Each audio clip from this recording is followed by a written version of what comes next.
que se me escucha ahí bien detrás, se me escucha perfectamente ahí detrás. Tiene mucho poder.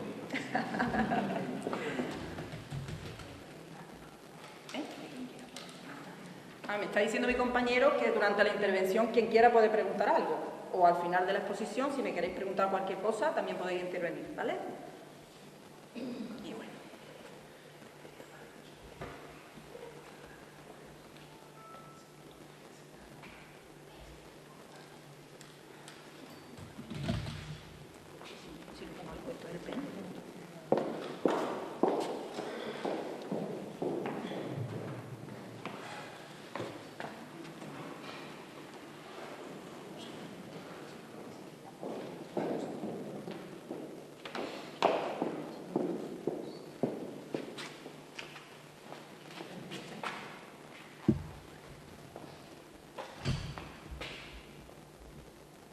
Se va a centrar en humanizar la atención al enfermo y a los familiares. Pero antes he querido hacer una pequeña introducción que creo que era necesaria. No porque yo quiera hacer aquí una charla de en qué consiste la enfermedad mental, ni cosas técnicas, ni muchísimo menos. Porque yo intento que mis charlas sean lo más cercanas posible, porque yo creo que de lo que se trata es de que todos entendamos de lo que hablamos, ¿no? Pero sí he considerado que tenía que hacer una introducción porque era totalmente necesario. O sea, vamos a ver. Yo creo que hay que empezar por saber qué entendemos por salud mental, porque si estamos en una jornada de enfermedad mental, pues tendremos primero que saber qué es la salud mental, ¿no? Según la Organización Mundial de la Salud, nos dice que la salud mental es cuando la persona es capaz de utilizar los recursos que tiene para hacer frente a los problemas que se le presentan en el día a día, colaborar en la vida aportando cosas, ser capaz de ser productivo, ser capaz de trabajar y aportar cosas a la sociedad, pero al mismo tiempo también que sea capaz de aportarnos cosas, de dejar que le aporten cosas. Porque cuando nos cerramos y no dejamos que nos aporten cosas, también nos estamos aislando de la sociedad, ¿no? Por lo tanto, es importante aportar, pero al mismo tiempo también es importante abrirnos para que nos aporten, ¿eh? Y esto lo quería dejar claro porque, bueno, cuando hablamos de enfermo mental, digamos que tenemos como un cliché ya hecho de lo que es un enfermo mental e inmediatamente se nos vienen lo que antes Fernando decía, lo de la etiqueta, ¿no? Ya nos imaginamos o nos creamos unas preconcepciones ya que tenemos estandarizadas, imaginamos lo que es un enfermo mental. Sin embargo, ahora cuando veamos la siguiente imagen, nos daremos cuenta de que la enfermedad mental está muchísimo más cerca de lo que nosotros nos creemos de nosotros. Y que hay muchísimos tipos de enfermedades mentales que no los asociamos con enfermedades mentales, pero que están ahí. ¿Vale? Por ejemplo, aquí he puesto los trastornos mentales más comunes. Según la Organización Mundial de la Salud, hemos dicho que una enfermedad mental es todo aquello que nos impida, pues, bueno, por decirlo en palabras muy cortitas, llevar una vida medianamente normal, ¿no? Pues un trastorno de ansiedad, que sin embargo hablamos de ansiedad, hablamos con una facilidad impresionante, pero no la relacionamos con una enfermedad mental.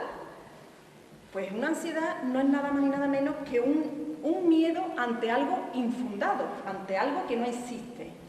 El miedo es una respuesta adaptativa que nos sirve pues, para adaptarnos al medio y para defendernos de aquello que nos pueda ocasionar un peligro. Es evidente, ¿no? Nuestro cuerpo reacciona ante algo que nos pueda hacer daño y esa reacción pues, va a hacer que o bien afrontemos el peligro o bien huyamos, que serían las dos reacciones más normales. Si vemos que podemos luchar, luchamos, y si vemos que no podemos, huimos. Eso sería una reacción normal ante un miedo que es evidente. Pero cuando existe un miedo que realmente no existe, o sea, que es imaginario, un miedo anticipatorio ante algo que puede suceder, pero que no quiere decir que vaya a suceder. Eso es lo que se llama ansiedad. Miedo ante algo que no es fundado. Entonces, cuando una persona tiene un trastorno de estrés postraumático, después de haber sufrido un acontecimiento muy malo en su vida, cuando una persona tiene un trastorno obsesivo-compulsivo, que necesita estar constantemente lavándose las manos, bañarse cada media hora, pues no salir a la calle porque piensa que se va a contagiar de cualquier cosa, estaréis de acuerdo conmigo que esas personas no pueden llevar una vida normal, ¿no? Con lo cual, eso es una enfermedad mental. Sin embargo, no la relacionamos con enfermedad mental.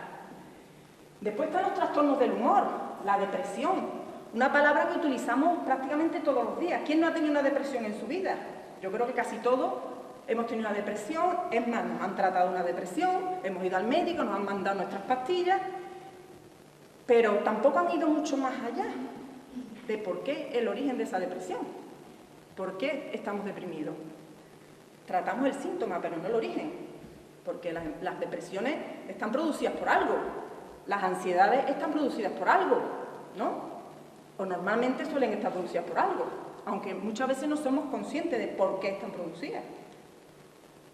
Entonces, una depresión puntual, porque te ha pasado algo grave en tu vida, has perdido un ser querido, has perdido el trabajo, no tienes trabajo, una depresión puntual es algo normal, totalmente normal. Es normal que nos deprimamos cuando algo muy malo pasa en nuestra vida. Pero ¿qué pasa cuando una depresión ya se instala y no se va? Un mes y recae, te pones mejor y recae. Estaréis de acuerdo conmigo que una depresión también te impide llevar una vida normal, ¿no? Con lo cual, también es un trastorno mental. O, por ejemplo, el trastorno bipolar, que lo mismo estás arriba, muy eufórica, que lo mismo estás abajo, que es totalmente depresivo. También es un trastorno mental. Trastorno de la alimentación. Estaréis de acuerdo conmigo que una persona que deja de comer hasta morir, que es muy fuerte, una persona que deja de comer hasta morir y se sigue viendo gorda o gordo, también es una persona con una enfermedad mental, ¿no?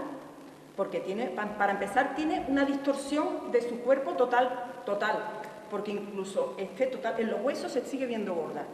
Y estaréis de acuerdo conmigo en que también le impide llevar una vida normal, porque una persona que no come, una persona que tiene que vomitar, quien dice la anorexia, pues dice la bulimia, aunque la anorexia y la bulimia están muy relacionadas. Trastorno de adicción y control de impulsos. Hay personas que tienen unos impulsos que no pueden controlar. Los controlan el juego, los controla la bebida, los controla el tabaco, los controla las drogas. Y normalmente son personas que son propensas a eso, que no es que lo hagan porque sí, sino porque tienen esa predisposición. Y eso también es un trastorno mental, porque una persona que no sea capaz de controlar sus impulsos, eso también es un trastorno mental, ¿verdad que sí? Si nos atenemos a lo que nos dice la Organización Mundial de la Salud, que es la salud mental, ¿vale? Y luego los trastornos de personalidad. También es una enfermedad mental, una persona que un día se cree una cosa y mañana se cree otra, o que se inventa unas historias que no existen, también es un trastorno mental.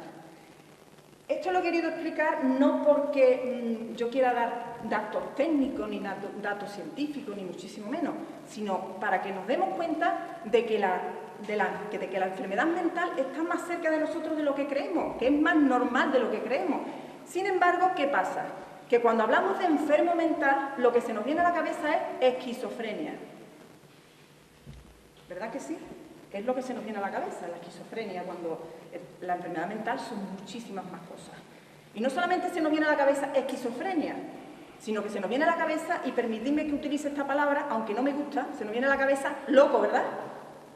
Trastorno mental, enfermo mental, loco. Cuando la enfermedad mental es muchísimo más amplia. ¿Y por qué se señala la esquizofrenia y no se señala otro tipo de enfermedades mentales? Por una sencilla razón. Porque la esquizofrenia es algo que se sale de la norma establecida. La sociedad, donde vivimos, la cultura, digamos que establecemos lo que está bien y lo que está mal. Y todo lo que se salga de ahí es anormal. Entonces se pone etiqueta, la etiqueta es una manera de controlar y de normalizar. Esta persona hay que tratarla así y hay que normalizarla. Pero no se va más allá. ¿Por qué se señala más la esquizofrenia? Porque digamos que las demás enfermedades le afecta más al enfermo que al entorno.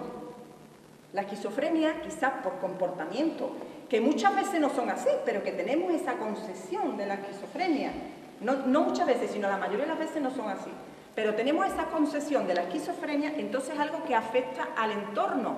Es algo que nos molesta. Y como nos molesta, Pues digamos que creamos barreras. El enfermo crea barreras porque se siente que no está integrado en esa sociedad, en lo que le están diciendo que es normal, que no sé quién lo establece, pero bueno, normalmente lo establece el entorno, la cultura, el entorno donde nos movemos es quien establece lo que está bien y lo que está mal. Y bueno, digamos que es una pescadilla que se muerde la cola. La sociedad discrimina, el enfermo se aísla, la familia tampoco quiere hablar de la enfermedad porque es un tema tabú, con lo cual tampoco le ayuda al enfermo. No le ayuda a la sociedad, el enfermo no se ayuda a sí mismo y la familia tampoco le está ayudando, si no acepta que su hijo tiene, o su hija tiene una enfermedad. Por eso he querido explicar lo de estas enfermedades, no porque yo quiera dar datos técnicos, porque no creo que sea el momento ni la ocasión, sino haceros ver que la enfermedad mental está muy cerca de nosotros y sin embargo asociamos ciertas cosas con enfermedad mental y otras que no las asociamos con enfermedad mental, ¿vale? El origen de las enfermedades mentales pues está en muchísimos factores. Están los factores genéticos, o los factores que son de origen fisiológico, digámoslo así, los que son genéticos, es decir, por herencia, o neurológicos, porque hay una disfunción en el cerebro, o bien porque el cerebro no funciona de la manera que tiene que funcionar, o porque las estructuras del cerebro hay alguna malformación o algo que impide que el cerebro funcione de esa manera. Luego están las causas de origen ambiental relacional, es lo que yo decía antes, no podemos olvidarnos del entorno donde se mueve el enfermo, porque es que eso está influyendo en el enfermo. Es que es así, es que somos seres sociales, por lo tanto no nos podemos olvidar de ese entorno y que eso también puede ser causa de que esa persona llegue a la enfermedad, porque le influye también a la persona, ¿vale? Y luego pues también factores psicológicos, cognitivos, es decir, que el origen de la enfermedad no es uno solo, sino que son múltiples factores lo que hacen que una persona desarrolle una enfermedad mental. ¿Con esto qué quiero decir? Pues lo que decía antes, ¿no? Que no podemos irnos solamente a tratar al enfermo de una manera determinada, porque si es una causa fisiológica, evidentemente hay que poner un tratamiento farmacológico, pero no nos podemos olvidar que ahí hay factores también emocionales, que hay factores sociales del entorno del enfermo, y no nos podemos olvidar de esa parte, o de esa parte del enfermo, ¿no? Porque si no sería quedarnos a medio camino en conseguir ese bienestar. Por lo tanto, si son múltiples factores los que intervienen en el origen de la enfermedad, pues también, dependiendo de esos factores, la evolución de la enfermedad va a ser de una manera o va a ser de otra, va a tener cura, no va a tener cura, el enfermo va a estar peor o va a estar mejor. Es decir, dependiendo de las causas de la enfermedad o donde esté el origen de la enfermedad, la evolución va a ir en un sentido o va a ir en otro. Y ahora ya vamos a la parte de lo que es humanizar la atención al enfermo. Que es como decía antes, ¿no? Yo dije antes que, bueno, pues que humanizar no es otra cosa pues que tratar al enfermo pues como lo que es, como un ser humano, mirándolo a los ojos. Tú no puedes ir a una consulta donde no te miren a los ojos, donde no te escuchen y donde simplemente te pongan un tratamiento farmacológico, que yo no digo y jamás voy a decir que no sea necesario, pero evidentemente hay que ir mucho más allá, ¿no? Ver al enfermo como una persona única y repetible independientemente de la enfermedad que padezca, que es lo que apuntaba al principio, ¿no? Porque evidentemente mi depresión no es igual que tu depresión. Evidentemente el tratamiento es el mismo, los síntomas pueden ser que sean los mismos, pero lo que me ha llevado a estar a mí deprimida no es lo que le ha llevado a ella a estar deprimida, con lo cual yo tengo que saber cuál es la causa de esa depresión. ¿Qué tengo que tratar farmacológicamente? Pues se tratará farmacológicamente si es necesario. Siempre si es necesario. Porque también recurrimos a los fármacos con muchísima facilidad. Y muchas veces sin ser conscientes realmente de los efectos secundarios que tienen esos fármacos, ¿no? Por lo tanto, hay que ir mucho más allá, ¿no? Antes del enfermo, el paciente es persona. Atención centrada en el paciente, no en la enfermedad. Es que yo antes del enfermo soy una persona que siento, que padezco. Soy persona y olvidarnos de eso es cometer un error. Antes que profesional médico, el médico es persona, es decir, médico, por supuesto, tiene que recurrir a sus conocimientos, a sus técnicas, a su ciencia, pero evidentemente tiene que también recurrir a sus recursos como ser humano, a ser capaz de ser empático, ser capaz de ponerse en el lugar de los demás, escuchar, tener sentimientos, porque es que el médico también es persona. Y olvidarnos de eso también es cometer un error. Espiritual, es que son todas partes de nosotros. Y es un error que desde pequeños no nos eduquen en inteligencia emocional. Somos seres emocionales y, sin embargo, tenemos una carencia grandísima de saber cómo nos tenemos que mover por el mundo emocionalmente. Nuestro cerebro tiene una parte racional y una parte que es emocional. Y trabajamos solamente la racional y nos olvidamos por completo de la emocional. Cuando es algo con lo que vamos a movernos desde que nos ponemos de pie por la mañana. Desde estar preocupados porque nos van a hacer una entrevista de trabajo y no sabemos controlar los nervios, desde tener miedo porque nuestro hijo se ha ido de viaje, desde tener que enfrentarnos a, yo qué sé, a cualquier cosa que hagamos en el día a día, lo están gestionando las emociones. Y sin embargo, no trabajamos las emociones, trabajamos la parte racional. ¿Y qué pasa con la parte emocional? Que es parte de nuestro cerebro y está ahí, y sin embargo, no la trabajamos. Tratando síntomas, pero sin olvidarnos del origen de estos síntomas. Lo que ya os comentaba antes también, ¿no? Hay que tratar síntomas. Evidentemente, si es necesario recurrir a la medicina o a la medicación, hay que recurrir, pero luego no nos podemos quedar ahí. Tendremos que ir más allá y saber qué es lo que hay de trasfondo en todo eso. Creando espacios físicos de atención donde el enfermo se sienta cómodo, acogido, escuchado, acompañado, no solo atendido. Es que yo no quiero que me atiendan solamente, yo quiero que me escuchen, porque mi caso es particular, que sí, que todos los casos que me llegan me van a contar lo mismo, pero es que mi caso es particular, yo quiero que me escuchen, yo quiero que me miren, y yo quiero que me atiendan en un entorno donde no sea frío, yo creo que... Cualquiera de vosotros, yo creo que a todos habrán hecho un TAC, ¿no? Pues yo creo que es la cosa más fría que te pueden hacer. Y yo, la verdad que cuando me lo hicieron, lo que se me pasó por la cabeza, digo, esto si le pusieran aquí una pantallita, unas lucecitas, otro color, entras en aquello tan frío, tan aséptico, tan frío. Imaginaros meter un niño allí. Eso se puede hacer mucho más agradable. Pues lo mismo pasa en una consulta. La consulta tiene que ser agradable, donde yo me sienta acogido, donde yo sienta calor humano. Porque realmente con quien estamos tratando es con un ser humano, no estamos tratando con melones ni sandías, estamos tratando con seres humanos. Entonces tenemos que ponernos en la piel de la otra persona, que a eso es lo que yo llamaría humanizar, ponernos en la piel de la otra persona, ser capaz de ser empático. Propiciando que el enfermo se sienta integrado a nivel personal, afectivo, social y laboral. Que sienta que a pesar de sus limitaciones tiene mucho que aportar a los demás y se abra para que los demás también le aporten. Es que es fundamental. Dentro de sus limitaciones el enfermo puede llevar una vida prácticamente normal.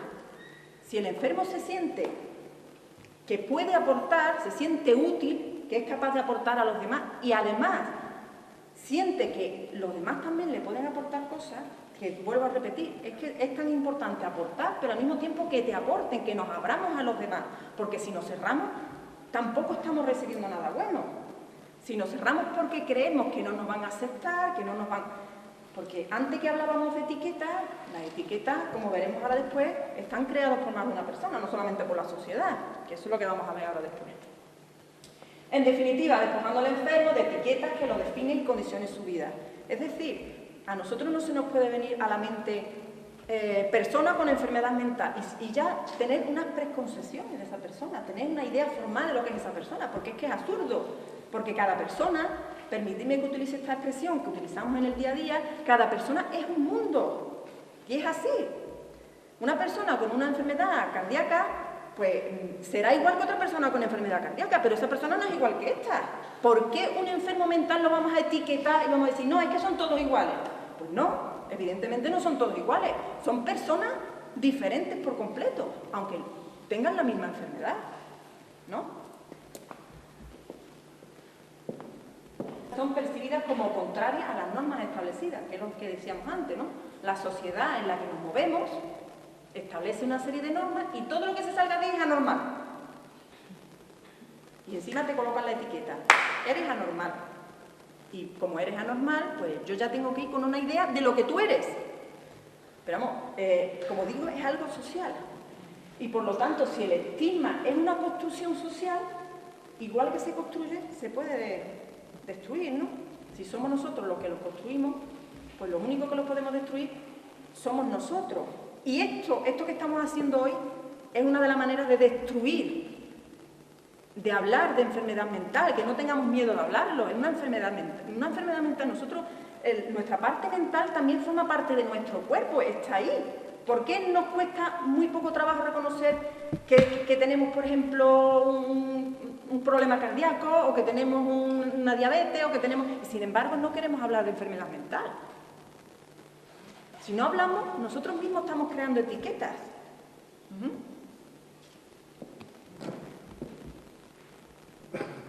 Cuando realmente no es cierto.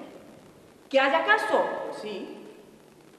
También una persona con un problema cardíaco puede ser violento, ¿eh? Cuidado. Sin embargo, nosotros pensamos en enfermos mentales y decimos, ¿violentos?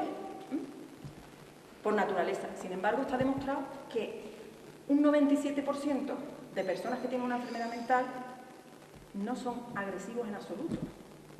Al contrario, son bastante menos agresivos que las personas normales, por llamarlo de una manera, lo de normal. Y hay un pequeñísimo tanto por ciento que pueden, pero un pequeñísimo tanto por ciento que se puede dar a personas con una enfermedad mental, que se puede dar a personas diabéticas, en personas... O sea que violencia hay en todos los sitios, no solamente en los enfermos mentales. ¿Tienen doble personalidad? Pues habrá casos que sí.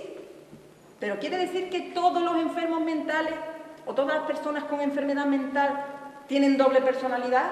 Pues no. Es un mito que nosotros lo asociamos rápidamente, pero que no es así, que no es real. Las enfermedades mentales son incurables y nunca se recuperan. Pues habrá algunas que no, pero muy pocas, otras que sí se recuperen y otras que a lo mejor no se recuperen totalmente, pero que le permita al enfermo llevar una vida medianamente normal, aportar a la sociedad, que se sienta integrado, que piense que puede aportar muchísimo a los demás y, bueno, y que lleve una vida pues normal. Pues es otro de los mitos que hay, que es incurable y no se recupera. Si tienen una esquizofrenia es por el consumo de drogas, porque últimamente se piensa mucho en eso. Una esquizofrenia, consumo de drogas. Bueno, digamos que la esquizofrenia es una enfermedad que ya está en el enfermo, que está latente. ¿Que la droga lo puede activar? Pues sí, pero porque ya está ahí. O sea, no es que la droga esté provocando la enfermedad, sino que la droga puede ser que la active con más facilidad, pero nada más. La enfermedad mental causa discapacidad intelectual. Pues anda que quien se dé un paseo por la asociación se quedará maravillado, como yo me he quedado cuando entré en la asociación. Desde personas que escriben maravillosamente, personas que tocan la guitarra maravillosamente, personas que escriben poesía. Entonces, ¿dónde está la deficiencia intelectual? Porque yo por lo menos me he quedado maravillada. También es una concesión que tenemos ahí metida en la cabeza de que, bueno, no, es otro mito. Las enfermedades mentales las tienen las personas con debilidad de carácter. Pues se puede dar caso, pero no tiene por qué. Eso es como decir que tú que padeces del corazón, pues padeces del corazón pues porque sí, porque tienes debilidad de carácter. Pues no, señor, es una enfermedad. Es que si no asumimos que es una enfermedad, mal vamos. A mí no me puede tocar. Otro falso mito. Nos puede tocar a todos, absolutamente a todos los que estamos aquí, nos puede tocar. A lo mejor no personalmente, pero sí, a tu hermano, a tu padre, a cualquier familiar. Nadie está libre de padecer una enfermedad mental. Y vuelvo a repetir que cuando hablo de enfermedad mental, no estoy hablando de esquizofrenia, estoy hablando de la enfermedad mental en general. Son perezosos, informales e impredecibles. Bueno, está demostrado que hay bastantes colectivos de personas con enfermedad mental que trabajan todos los días, llevan su trabajo y llevan una vida medianamente normal, integrados en la sociedad, que tienen que aportar, que les aporten y llevan una vida más o menos normal. ¿No pueden trabajar? Bueno, depende, pero hay otras personas que también tampoco pueden trabajar por otras circunstancias. ¿Y quiere decir que eso sea porque es un enfermo mental? Pues a lo mejor es porque no se ha creado la infraestructura necesaria para que esas personas se integren y trabajen, que es otra de las funciones de estas jornadas, ¿no? De decir bueno, que todavía queda mucho por hacer en enfermedad mental, todavía queda muchísimo, porque toda esta atención humanizadora necesita una infraestructura, porque muchas veces no es culpa de los profesionales no atender bien, sino que no tienen las infraestructuras necesarias para poder atender a esas personas como deberían. Pero fijaros si es curioso, la poca importancia que se le da a las enfermedades mentales, que hay un dato que es muy curioso, ¿no? Cuando salen plazas de interinos, salen 3.000 y pico de médicos, 300 de psicólogos. Fijaros, y sin embargo está demostrado que muchísimas de las enfermedades que tenemos a nivel fisiológico están provocadas por enfermedades mentales, o por la manera que tenemos de desenvolvernos en la vida, o por la manera que tenemos de afrontar los problemas. Sin embargo, no le damos importancia, pero es que nosotros mismos como personas, tampoco se la damos. Porque a nosotros nos duele el estómago y rápidamente vamos a un especialista, ¿verdad que sí? Sin embargo, podemos arrastrar con una depresión 6 meses y no vamos. Cuando ya vamos es cuando ya vemos que llevamos ya un año, que no salimos de la depresión, que no sé, porque lo vemos como algo que no es una enfermedad o que no está mal, cuando realmente tu psique es lo que hace que tú te sientas bien. Si tú no estás bien a nivel psicológico, ¿cómo vas a estar bien a nivel fisiológico? Es que es imposible.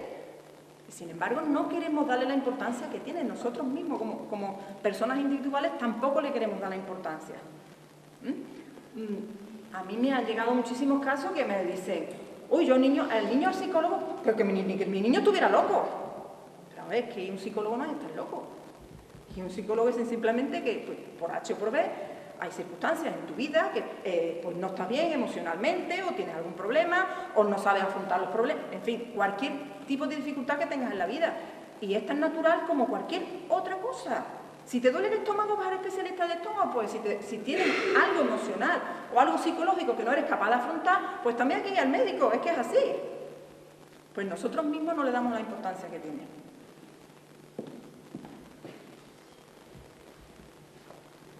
¿Cómo podemos ayudar a reducir el estigma o la etiqueta, ¿no?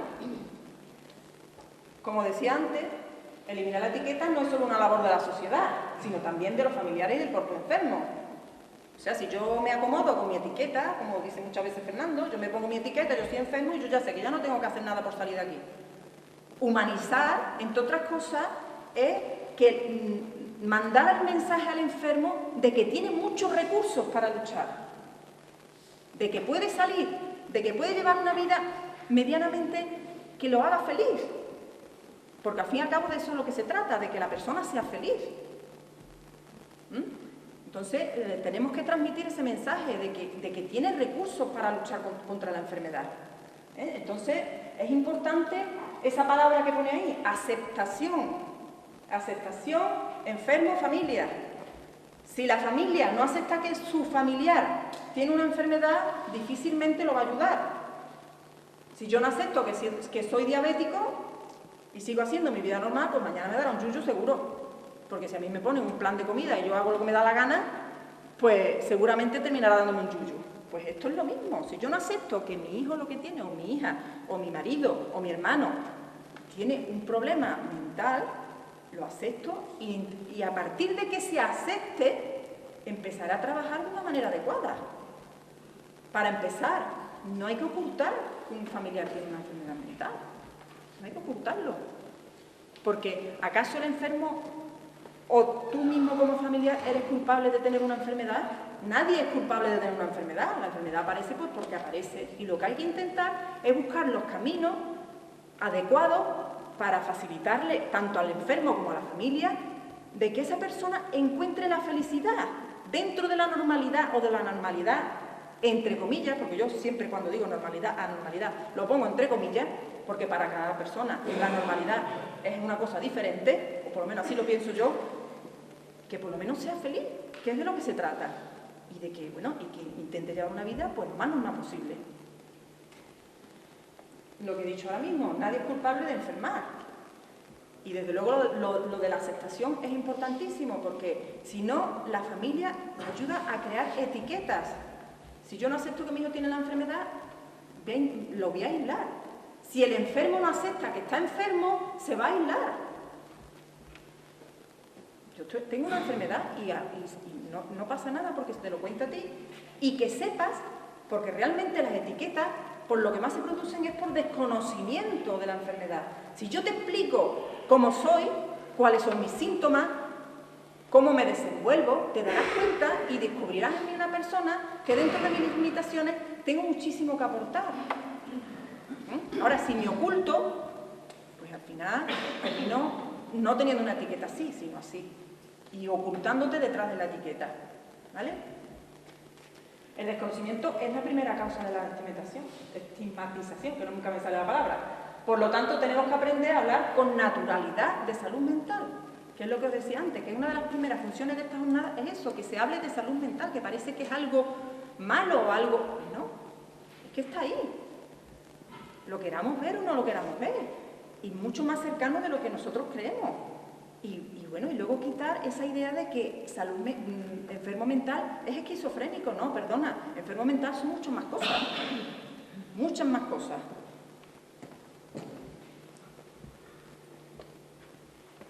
Y bueno, ya para terminar, a mí siempre me gusta terminar con una frase, porque muchas veces una frase dice muchísimo más que una hora de charla. En la tranquilidad hay salud, como plenitud dentro de uno. Perdónate, acéptate, reconócete y ámate. Recuerda que tienes que vivir contigo mismo por la eternidad. Tenemos que aprender a aceptarnos como somos, con nuestras limitaciones, pero eso es extensivo para cualquier tipo de enfermedad. Si yo no acepto que tengo la enfermedad, ¿cómo voy a convivir con ella si no la acepto? Si yo no acepto que tengo la enfermedad, ¿cómo voy a buscar la ayuda necesaria? ¿Me voy a desenvolver en el entorno necesario? ¿Voy a explicarle a los demás qué es lo que me pasa? Porque si tú no te aceptas, ¿cómo quieres que te acepten los demás? Si tú mismo no te aceptas. Si queremos que los demás nos acepten, tendremos que empezar por aceptarnos nosotros mismos. Esa es la clave. Y bueno, yo sí, ya he terminado mi exposición. Si alguien quiere hacer una pregunta o algo...